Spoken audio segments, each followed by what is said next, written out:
Hey, Sergeant Locksmith here. Okay, we're going to do a quick video. We're going to change the battery out on our 3-button remote here. This task, you will need a flat tip screwdriver. If your key ring is attached, don't worry. It can get in the way, but most of the time it doesn't. You go and rotate your key to the side, you'll notice you have an indentation. Go and put your flat tip screwdriver in there and twist it. And when you twist these, there's little tabs on here that hold everything down. This one here, you notice how I'm going to the front of it? That's where you need to worry about. You want that to pop up. Then take your flat tip, slide it down the side and twist it. Don't twist it so hard that you get the plastic to deform itself.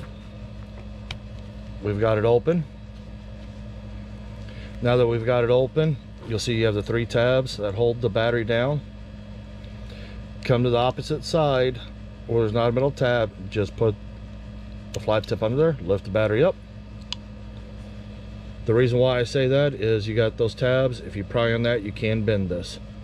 This is a CR 2032 battery.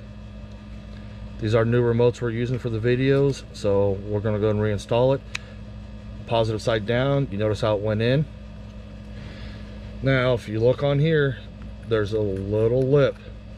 That is the first thing you're going to have to get to go in first. I found the easiest way to do this is take the 2 halves and you'll join it together and then start working your way around.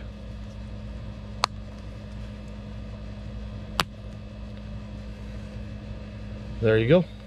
The seam is together. We're good.